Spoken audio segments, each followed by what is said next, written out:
Hello दोस्तों, study with बादल sir के साथ आपका स्वागत है। आज जो टॉपिक मैं शुरू कर रहा हूँ वो है बौद्ध धर्म। बहुत ही इम्पोर्टेंट टॉपिक है। जितने वनडे एग्जाम आते हैं सब में इससे 1 2 3 क्वेश्चंस पूछते हैं और मैं वही चीज़ में पढ़ाने जा रहा हूँ जो एग्जाम में आता है। पढ़िए वही जो एग्जाम में आता है। तो बौद्ध धर्म शुरू करने से पहले मैं आपको बता दूं कि बहुत ही प्रचलित नाम है, बहुत ही प्रचलित। इससे प्रश्न भी आते हैं, जैसे पूछ लेगा कि घर त्यागने को क्या कहते हैं, या पहला उपदेश जब दिया तो उसको क्या कहते हैं, उनके पहले महात्मा बुद्ध के पहले शिष्य कौन थे। उसमें ये क्वेश्चन पूछ लेता है कि महात्मा बुद्ध का मूल नाम क्या था। इस तरह से रिलेटेड क्वेश्चन पूछता है। तो ये देख रहे हैं आपके सामने मैं सारे वही चीज लिखा हूँ, वही प्रश्न, वही टॉपिक में उठाया हूँ जो एग्जाम में आते हैं। तो पढ़ना वही है जो एग्जाम में आता है, कोई फालतू चीजें नहीं पढ़नी है। देखिए, जन्म स्थान महात्मा बुद्ध का था कपिल वस्तु के निकट लुम्बिनी में।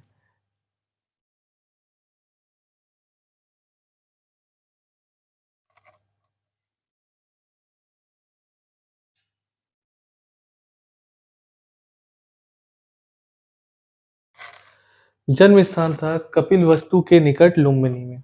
कब हुआ था? 563 ईसा पूर्व। इनका जन्म जो है ईसा पूर्व में हुआ था। ठीक, 563 ईसा पूर्व में हुआ था। इनके बचपन का नाम जो कि मूल नाम था वो था सिद्धार्थ। ज्ञान प्राप्ति के बाद इनका नाम पड़ गया बुद्ध। जब इनको ज्ञान प्राप्ति हुई 29 वर्ष की अवस्था में ये घर त्याग चुके थे। इनकी शादी पहले ही हो चुकी थी, 16 वर्ष की अवस्था में ही इनकी शादी हो गई थी। इनकी पत्नी का नाम था यशोधरा और इनका एक पुत्र था, उसका नाम था राहुल। तो 29 वर्ष की अवस्था में इन्होंने अपना घर त्याग दिया। जब ये बाहर निकले घूमने के लिए तो इन्होंने देखा एक वृद्ध व्यक्ति, एक बीमार व्यक्ति, एक मृतक को और एक प्रसन्नचित्त सन्यासी को। तो जब इन्होंने देखा तो उससे देखकर इन्हें लगा कि मतलब संसार में अब कुछ नहीं है, सबका अंत में यही हाल होना है। तो इन्होंने क्या किया कि 29 वर्ष की अवस्था में धीरे से अपने घर से रात में धीरे से ये निकल गए। और जब ये घर से निकले तो एक भी बार पीछे मुड़ के नहीं देखा, क्योंकि अगर ये पीछे मुड़ के देखते तो इनको घर पे अपनी पत्नी के और अपने बच्चे की याद आ जाती, जिसकी वजह से ये बाहर न जा पाते। तो 29 वर्ष की अवस्था में इन्होंने घर त्यागा और फिर उसके बाद 35 वर्ष की अवस्था में इनको ज्ञान की प्राप्ति हुई। इनके पिता का नाम शुद्धोधन था, जो कि साक्यगढ़ के थे, प्रधान थे। और माता का नाम था माया देवी, जो कि कोलीय वंश की थी।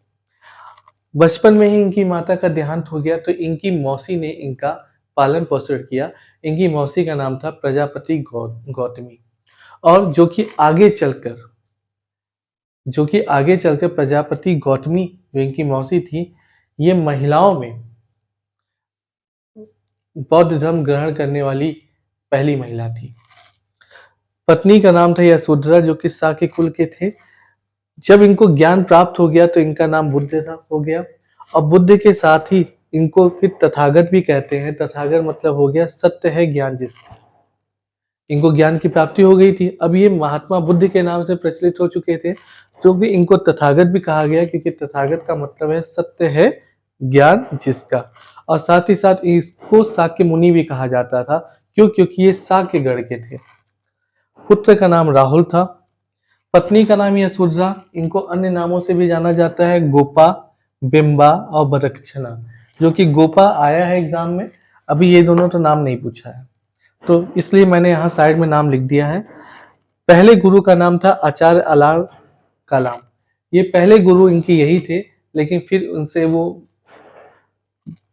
धर्म के बारे में ज्यादा संतुष्ट नहीं हो पाए, तो फिर वो वहां से चले गए। और इनके दूसरे गुरु का नाम है रुद्रक रामपुत्र। क्या नाम है? रुद्रक रामपुत्र। ज्ञान प्राप्ति के स्थान इनको ज्ञान की प्राप्ति कहाँ हुई? बोध गया में हुई, पीपल के वृक्ष के नीचे, जहाँ के आप देखते हैं हम लोग हर शनिवार को दिया जलाते हैं। पीपल के पेड़ के नीचे, कहते हैं शनि देवता का वास होता है उसमें। तो वहीं पे इनको ज्ञान की प्राप्ति हुई। सबसे ज्यादा उपदेश इन्होंने श्रावस्ती में दिया, और सबसे बड़ी बात है इनके सबसे ज्यादा शिष्य श्रावस्ती में ही बने। तो जहाँ पे सबसे ज़्यादा शिष्य बने वहीं पे इन्होंने सबसे ज़्यादा उपदेश भी दिया। श्रावस्ती बहुत इंपॉर्टेंट क्वेश्चन, ये हर बार कई एग्जाम में, अलग अलग एग्जाम में जरूर पूछता है ये। गृह त्याग का नाम महावीर निष्क्रमण का, जब इन्होंने अपना घर त्यागा। तो घर त्यागने पर जब इन्होंने गृह त्याग किया तो गृह त्याग का नाम बौद्ध ग्रंथ में घर त्यागने को महाभी निष्क्रमण कहा गया। तो महावीर निष्क्रमण का मतलब क्या है? घर त्यागना। बौद्ध ग्रंथ में इसका नाम कहा गया है। स्थान जहां पे इन्होंने पहला उपदेश दिया वो है सारनाथ। सारनाथ जो कि काशी में है, पहले का नाम काशी था, उसके पहले भी उसका नाम था ऋषि पत्तन। क्या नाम था? ऋषि पत्तन। ये नाम आप जानते रहिए। इनकी मृत्यु हुई कुशीनगर में, जो कि कुशीनारा के नाम से ही फेमस है। कुशीनारा में 483 ईसा पूर्व, लगभग 80 वर्ष तक ये जिए थे। 563 से लेके 483 में लगभग 80 वर्ष तक ये जीवित रहे। इन्होंने अंतिम उपदेश बुद्ध ने अपने जीवन की अंतिम वर्षा ऋतु वैशाली में गुजारी और इन्होंने अपना अंतिम उपदेश सुभद्र को दिया। किसको दिया? सुभद्र को दिया। ये अपने मत का प्रचार करने के लिए मल्लों की राजधानी पावा पहुंचे। वहां पे उन्हें चुंद नामक लुहार के आम्र वाटिका में ठहरे। चुंद नामक एक लुहार था, उनके आम्र वाटिका में ठहरे और उस चुंद नामक लुहार ने उन्हें सुकर मद्दव खाने को दिया, जिसके बाद वो उनकी तबीयत काफी खराब हो गई और वो बीमार से होने लगे। सुकर मद्दव खाने को दिया और उसके बाद उन्हें रक्त तिसार हो गया। क्या हो गया? रक्त तिसार हो गया। फिर वो पावा से निकले और कुशीनगर चले गए। वहां पे उन्होंने अपना अंतिम उपदेश सुभद्र को दिया और वहीं पे उन्होंने अपना शरीर त्याग दिया। गौतम बुद्ध के बौद्ध धर्म के कुछ प्रतीक हैं, आइए देखते हैं। ये देखिए, बौद्ध धर्म के त्रिरत्न हैं। बौद्ध धर्म के त्रिरत्न क्या होते हैं? बुद्ध, धम्म एवं संघ। बौद्ध धर्म के प्रतीक क्या है? घटना, और ये प्रतीक है देखिए जन्म को उन्होंने कहा, जन्म का जो प्रतीक बनाया वो है कमल और सांड। गृह त्याग, घर त्यागने को, जो कि बौद्ध ग्रंथ में कहा जाता है महाभी निष्क्रमण, उसका इन्होंने प्रतीक बताया घोड़ा। ज्ञान, मतलब ज्ञान कहाँ पे प्राप्त हुआ था इनको? पीपल के वृक्ष के नीचे बोधि गया में, तो उसे बोधि वृक्ष कहा। निर्वाण मतलब होता है पद चिन्ह। बौद्ध साहित्य को त्रिपिटक कहा जाता है, जो कि पाली भाषा में होता है। और इस 3 तरह के होते हैं। एक होते हैं विनय पिटक, दूसरा सुत्त पिटक और तीसरा अभिधम्म पिटक। विनय पिटक का मतलब ये होता है जो हम लोग दैनिक कार्य करते हैं, दैनिक आचार विचार जो होते हैं वो विनय पिटक के अंतर्गत आते हैं। सुत्त पिटक होते हैं जो बौद्ध धर्म के सिद्धांत होते हैं, वो सुत्त पिटक के अंदर आते हैं। जो भी मत उन्होंने दिया अपना बौद्ध धर्म से रिलेटेड, जो भी उन्होंने सिद्धांत प्रस्तुत किया, उसे उन्होंने सुत्त पिटक के अंदर रखा। अभिधम्म पिटक का मतलब ये होता है कि उन्होंने जो उनका दार्शनिक सिद्धांत था, महात्मा बुद्ध का जो दार्शनिक सिद्धांत था, वो अभिधम्म पिटक में उन्होंने रखा। कुछ बौद्ध संगीतियां हैं। बौद्ध संगीतियां बहुत ही इंपॉर्टेंट है। ये है 4 बौद्ध संगीति हुई थी। कोई भी प्रश्न आएगा तो अगर उसमें पूछता है कि कितनी बौद्ध संगीति हुई थी, तो आप बताएंगे महात्मा बुद्ध के समय में जब वो मर गए 483 ईसा पूर्व के बाद, तो 4 बौद्ध संगीति हुई थी। उसमें प्रथम जो था वो 483 ईसा पूर्व में, जबकि वो मर गए थे। स्थान कौन सा था? राजगिरी। और उस समय अध्यक्ष जो थे महाकश्यप और शासक जो थे अजातशत्रु। शासक कौन थे? अजातशत्रु थे। तो अब देखिए स्थान क्या है? राजगिरी। अगर मैं इसको शॉर्ट फॉर्म में लिखूं तो मैं इसको ऐसे लिख सकता हूं, रोए पप्पू कुंडलवन में। रोए पप्पू कुंडलवन में इनकी 4 बौद्ध संगीति हुई थी। इसको शॉर्ट में देखिए, रोवे, रो मतलब, र मतलब होता है राजगिरी, व मतलब होता है वैशाली, राजगिरी वैशाली, पप्पू मतलब पाटलिपुत्र और कुंडलवन में चौथा। तो पहला हुआ राजगृह, दूसरा वैशाली, तीसरा पाटलिपुत्र, चौथा कुंडलवन में। अब देखिए तरीका है याद करने का।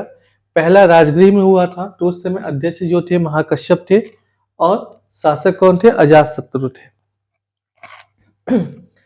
फिर 100 साल बाद 383 ईसा पूर्व में दूसरा होता है, तो ये होता है वैशाली में।